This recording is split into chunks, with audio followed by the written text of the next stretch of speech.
This is Dartmouth-Hitchcock Facebook Live, and I'm Joanne Conroy, the CEO and President of Dartmouth-Hitchcock. And today, I'm really pleased to have Eric Wadsworth as my guest on Facebook Live. Now, just going through the procedure of submitting questions, you can go on our Facebook Live feed and submit questions, and we have people that will take those and will integrate it into our interview. So again, thank you so much for joining us for Facebook Live with Eric Wadsworth. Eric, why don't you tell me a little bit about how you came to Dartmouth? Well, I've been in the Upper Valley for 50 years. I came up here as an undergraduate. And my career as a CPA financial planner led me to, I used to do presentations, or still do, for the college and the medical center for HR concerning their benefits and retirement benefits particularly. Then if we go back to 2006, which many employees will remember was the summer of choice. That's when all new employees shifted to the defined contribution plan. Dartmouth-Hitchcock asked a couple of us, would we meet with employees and help them decide should they migrate to the new chassis or stay in the old? And then once that was completed, leadership did something very novel. They said, look, we have now turned retirement planning over to the employee. The institution used to take care of that, but now the employee is responsible for investments, good performance, bad performance, savings. That's their job. So leadership said we'd like to hire a capability so employees could get help with those questions. And so we have a group of 7 of us, all trained as financial planners who know the Dartmouth-Hitchcock menu, who meet with employees regularly. We staff an office here in Lebanon 3 days a week. And leadership opened it to any financial planning question, not just the retirement questions. This is not unique, but extraordinarily rare. IBM does this, a couple other institutions do this, and it's a service Dartmouth-Hitchcock has offered for over a decade now. So newsflash to all employees, that's why we have Eric Wadsworth here, because they do provide a very unique and important service in terms of financial planning. And Eric, it's been really great to get to know you and get a lot of advice from you about what I need to do about my own financial plan. I think a lot of us really don't think about how we plan for our retirement soon enough, and you're one of the most knowledgeable people that I've ever worked with on this. Thank you. I do know that you actually have large forums that you hold for all employees during the year. Isn't that correct? We do. We have we kind of segregate the workforce into stage of life. So folks under 35, what should they be concerned about? Folks over 55, how do they think about the glide path to retirement? And then folks in the middle, what are their concerns? And we try to structure the examples and the focus of those sessions on issues for each group of individuals. You've had a lot of other roles, however, with the college and also with the Tuck School. Talk a little bit about those, because you had a measurable impact on the organization there. Well, after my MBA, I started teaching night school. This is way back in the early 80s. I realized that I liked to teach, and students told me I was good at it. So a series of events led to teaching, being part of the original faculty, one of the 2 original directors for the Masters of Healthcare Delivery Science, and then after that, leadership program here at Dartmouth-Hitchcock through the Conity Institute, where I still teach in those programs and the MPH program. Finance, obviously, is my specialty, and healthcare strategy. Great, great. Now, let's kind of get into the topic of financial planning in general. And you talked about the different phases of life that people have and some of the kind of different goals. So maybe take one of them, maybe take the new grad. Why don't we start with that? And talk about how you would actually counsel somebody. Let's say she's one of our nurses. She's got some nursing school debt, but not a lot of debt. She is 5 years in practice of nursing here at Dartmouth-Hitchcock. And she really hasn't done anything to think about her retirement. And I'm not even sure whether or not she puts in any additional dollars in her defined contribution plan. So the institution went to auto-enrollment about 10 years ago. So she is putting money in unless she's opted out. And it increases a % a year. So she's now putting in 5%, which is a meaningful amount. Mm-hmm. I'll explain to her that's not, we want to go more, but that's a great start.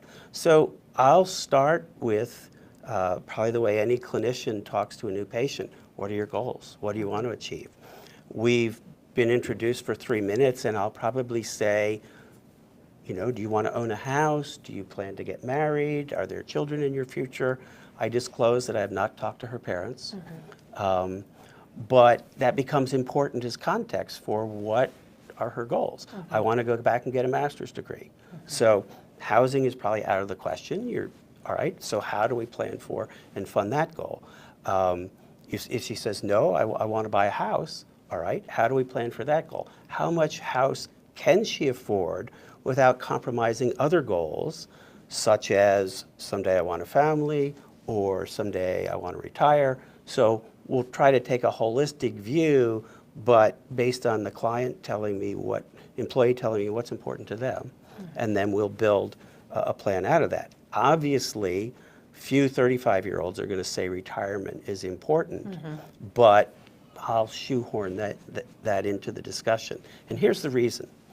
If you take a horizontal line here, that's our x-axis, and I have you saving at 5%, we get to a point here. If I can raise that ever so slightly early, the distance later is huge.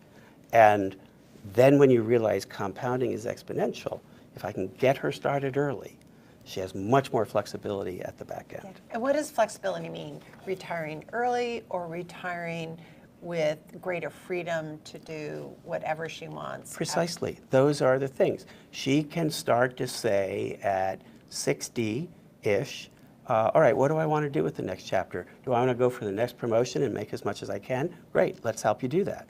Or I actually want to step back and go part-time and develop some other things. Or I have a dream house.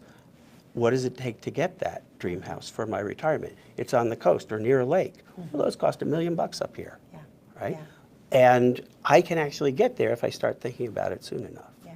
So let's talk a little bit about the house as kind of your retirement parachute. You know, it's interesting. A lot of us come from probably 50s upbringing where the home was actually a major kind of equity in terms of your retirement. But that's changed a lot now. I actually completely disregard the real estate as a piece of the portfolio. Because if I cannibalize the real estate, where am I going to put you? Yeah. I need a place for you to live. Now, if you say, while raising the kids, I had $1 million property in Hanover or a $350,000 property in Lebanon, and I'm going to downsize, we may be able to capture some of that capital, but it's interesting. When people at 55 or 60 move into a new home, we used to say, well, I'll do this when I can afford it, or I'll do this. When you move at that age, you want to get that place the way you want it, so they end up spending most of the capital. So rarely can I release much capital from the house until you're in advanced old age or we lose you, and the kids get the house. Right. It becomes almost their gift to their children. Exactly. So we're already getting some questions. I'm a Dartmouth-Hitchcock employee with a child in college and more in high school. Should I pause my retirement savings to pay for college and help avoid more college loans? Fabulous question. The bad news is I'm going to say every fact pattern is different, and you should call, make an appointment, sit down and meet with one of us. That said, I'm probably going to arm wrestle you pretty hard on pausing the retirement. Or actually, at Dartmouth-Hitchcock, we have this notion of shared decision-making. So I won't tell you what's right or wrong, but I'll show you, to retire, I now need to work you to 72 if we put the retirement on pause. So how important is it to you to get this kid through college without him or her taking on some debt? Yeah. So there isn't a right or wrong here, but there are trade-offs. And I want you making the decision fully aware of the compromises you're making. Yeah. All right? It's your decision, but look before you leave. Yeah, that's important to figure out how she would feel about working to age 72. Right. If that's the consequence. And her answer will be, well, it depends on the day.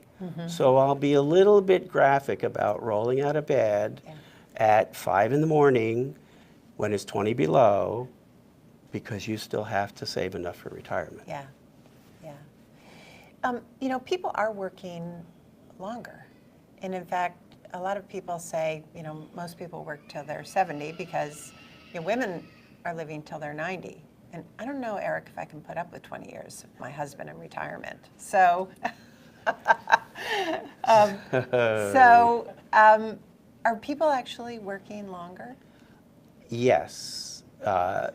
Baby boomers were on track to, if we look at the trends, baby boomers should have been retiring at about 60, but then 2008 hit. Yeah. And everybody's plans, so the nursing shortage we had, the teacher shortage we had, they disappeared as baby boomer teachers and nurses worked longer. But I like to make that optional. Yeah. If you want to work beyond 65, terrific, but I'd like to have you in a position by that date, because when a 45 or a 50-year-old says to me, I'll work till 72, I say, well, you're speaking like a 45-year-old. Energy level changes. So terrific if you want to work that. I'm 67 and still going, but I have the flexibility to decide what I want to do because I made sure I was ready by my early 60s. Yeah, yeah. You know, when we think about retirement, there are several components of it. There's the defined contribution. We do have some employees in a defined benefit still as a consequence of switching over the plans. But there are also other revenue sources, for example, Social Security. You know, there has been a belief that Social Security may go away, but I don't think that's the prevailing opinion. No, it is the prevailing opinion. For anybody 40 or under, don't plan on Social Security. I will tell you, Social Security will be here.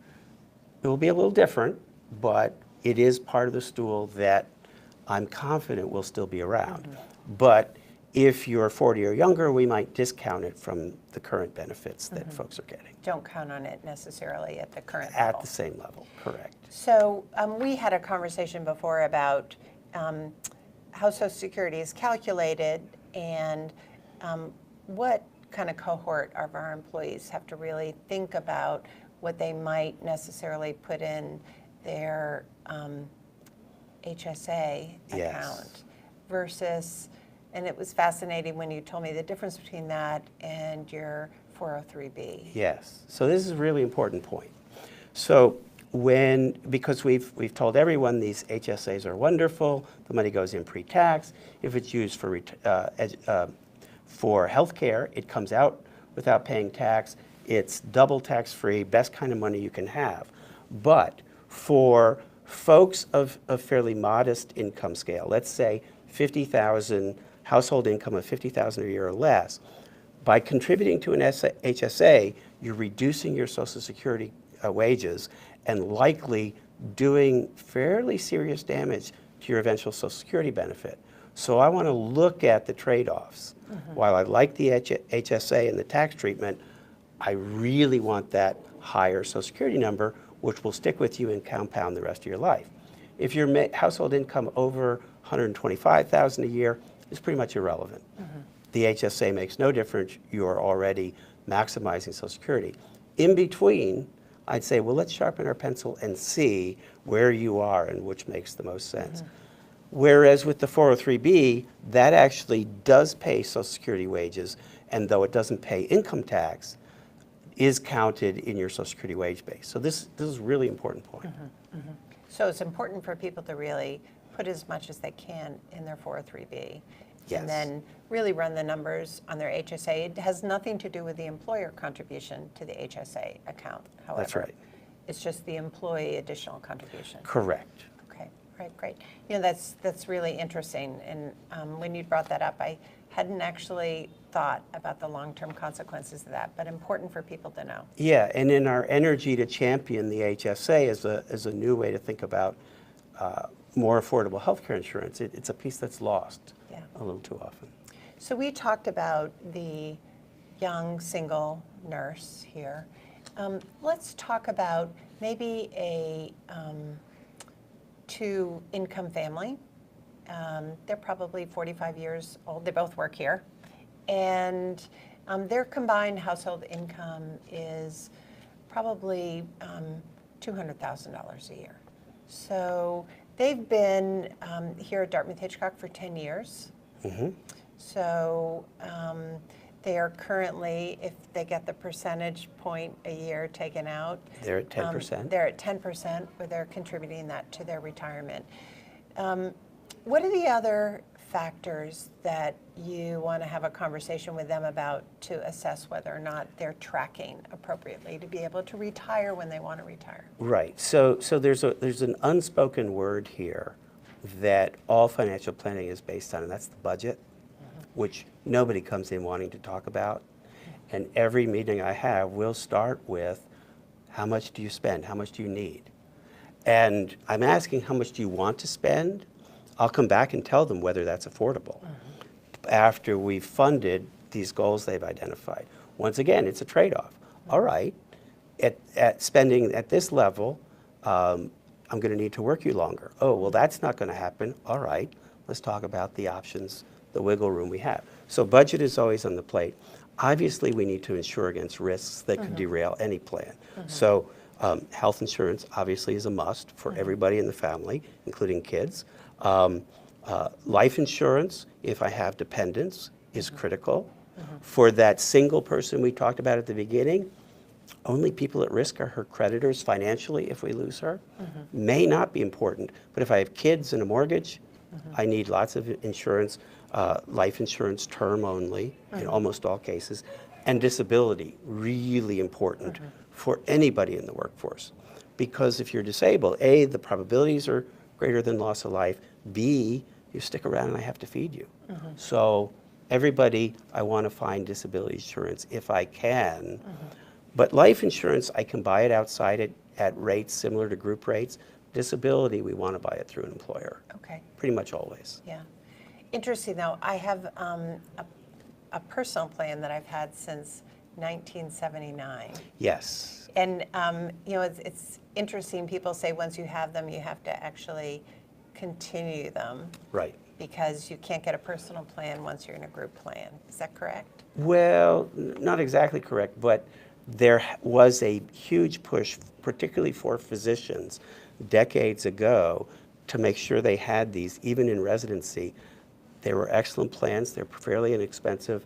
And any physician who asks me, should I drop this? I say, no, we can't possibly replace it at that price. You know, it's funny. It actually insures me for providing anesthesia. Yeah. And so they were They're good historically policies. Specialty specific. Yeah. So, all right. How about the older employee who, let's say they just put their parent in an assisted living facility, and it's incredibly expensive, and they want to help her, but don't want to go bankrupt themselves. Right. So the good news is that's what Medicaid is designed for. Medicaid is the safety net, and it will work. There are certain states that maybe it's a better safety net than others. We could actually have that conversation, I might, with the employee. So I am quickly looking at protecting the employee's assets. There are strategies that some attorneys will talk about, gifts, trusts, annuity products. The states have gotten more and more and more aggressive about clawing that back. So I don't want an employee to get into a complex instrument that had very high fees, and then the state just claws back the money at death anyhow. So I'm pretty leery of strategies to shelter money. We're basically going to spend down the assets and then go on Medicaid, which is what it's for. Yeah, yeah. Talk a little bit about,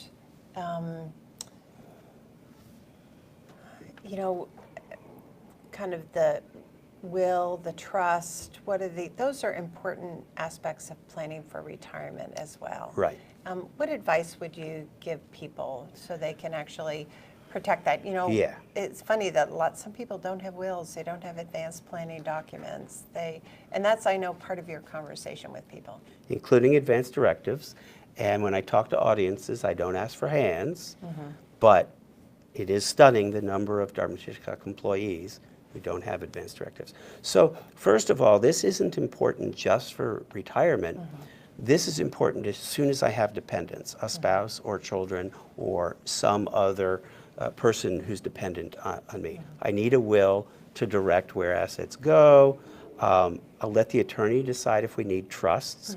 Higher net worth individuals, trusts make a lot of sense. Simpler wills, I probably don't need trusts.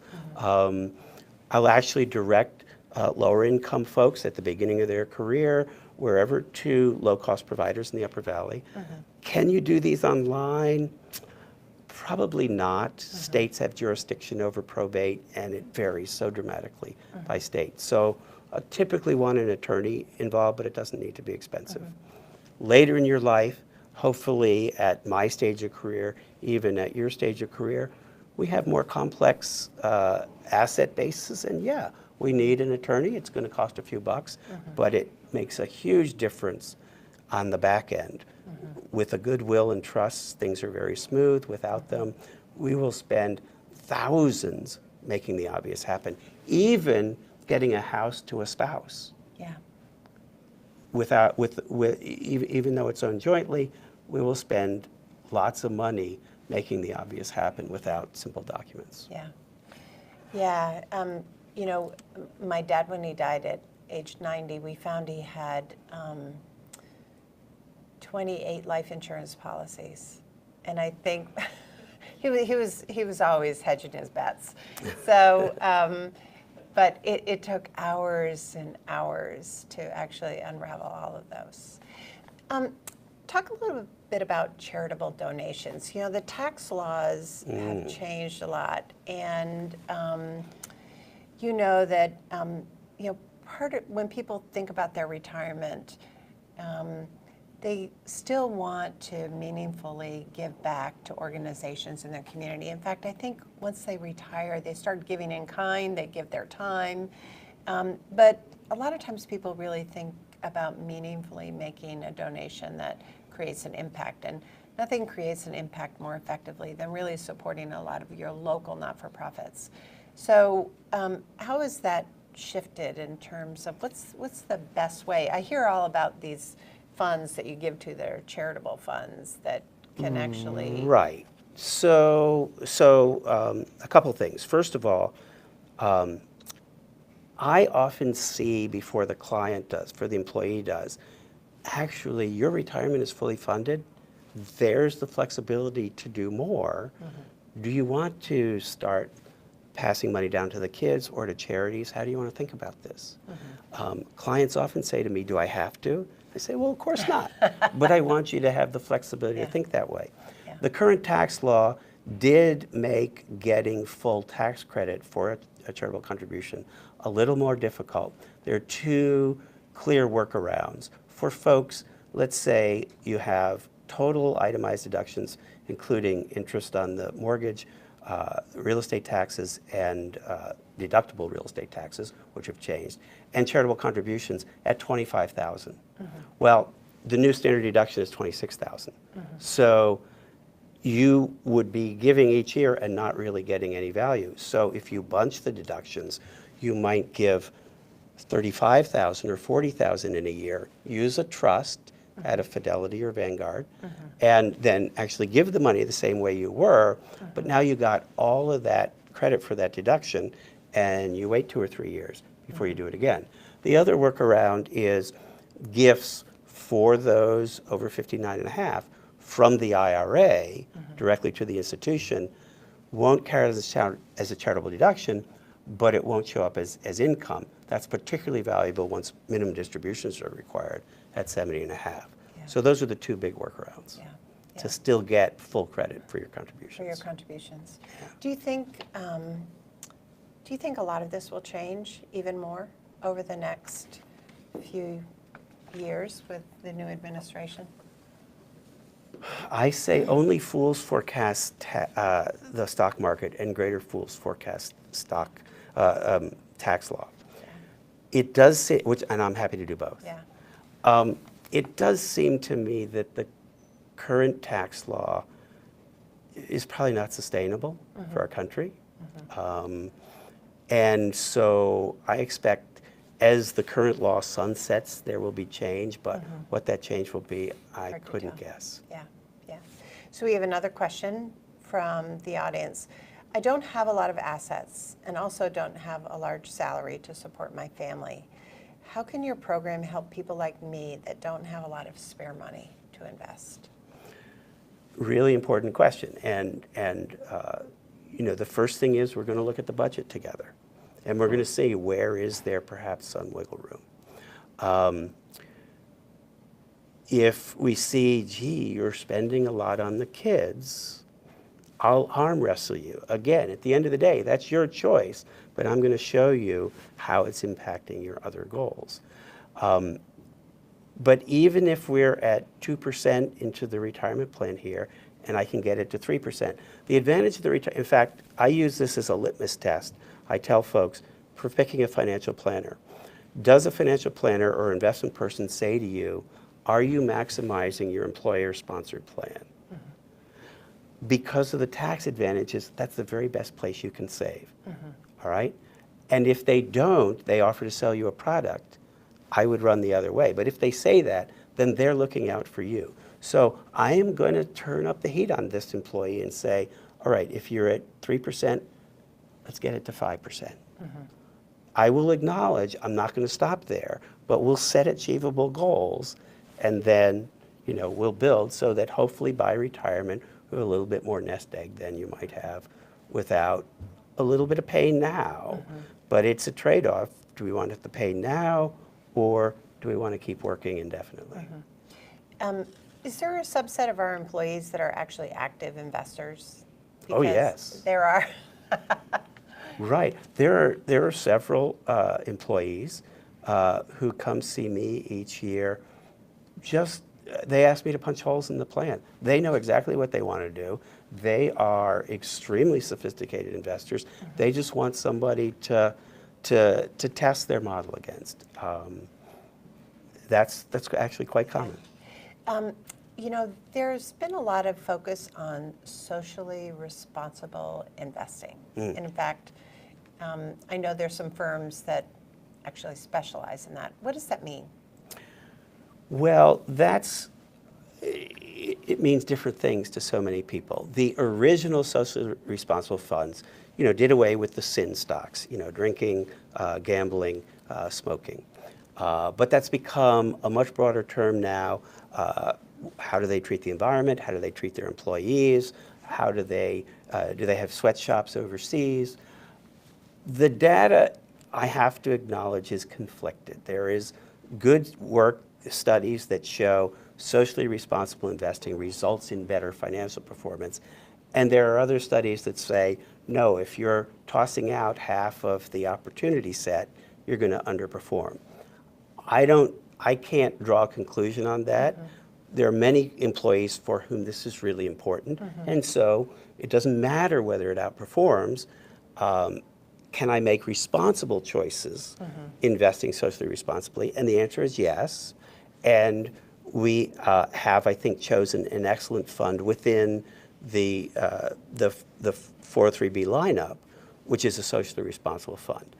I don't have as much flexibility to invest internationally or in other markets, but I think it's a really good choice, and it's something that the investment committee for the institution looks at regularly to make sure the institution is keeping up to date in that area. So I want to actually leave all of our listeners with a to-do list. So to do, they should probably go, they all have a T. Rowe Price account where their defined contribution is sitting.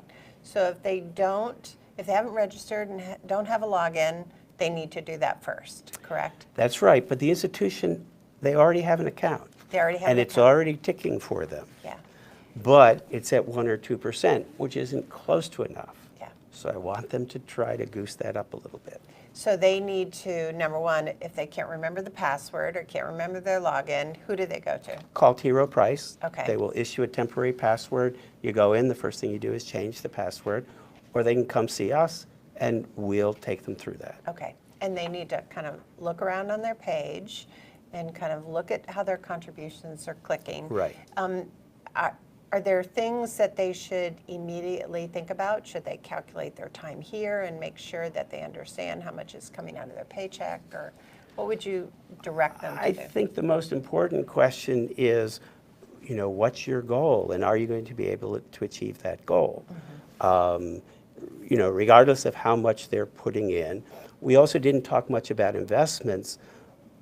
The bulk of the investments at Dartmouth-Hitchcock, actually 85% of the entire trust, which is over $1.5 billion, is in target date funds, which pretty much follow the state of the art in retirement investing. So many employees want to do something different, that's fine. The bulk of employees are in the target date fund, and my answer is that's a perfectly responsible way to invest. Yeah. You're outsourcing to State Street Bank in this case to manage a decent retirement portfolio, but it's really well designed. So maybe another thing they should do is actually go home and look at their expenditures and actually write down a budget. Because I would bet only 10% of our people actually have written it down. I claim that's a recipe for failure because nobody gets around to it. So I'm going to invite you to come see us. Okay. Pretty painlessly, in about 10 minutes, we'll come up with the budget. Okay. And then we'll start figuring where. So if they do it on their own, that's terrific. Okay. But those type A's are probably already saving 15%. But if they were to go back and get the figures that you need, That's right. those are how much they spend on housing, gas, Yes. food, their kids. Right. They've got to come with a little bit of data. That would be terrific. But if you come with a pay stub and a tax return, I'll come up with that number. Okay, that's great. Well, I want to thank you, everybody, for participating in Facebook Live. Eric, it's been really a pleasure. You're Thank you. one of the smartest people on this campus, and it's just great to be able to spend another half hour with you. And thank you again, everybody, for joining Facebook Live.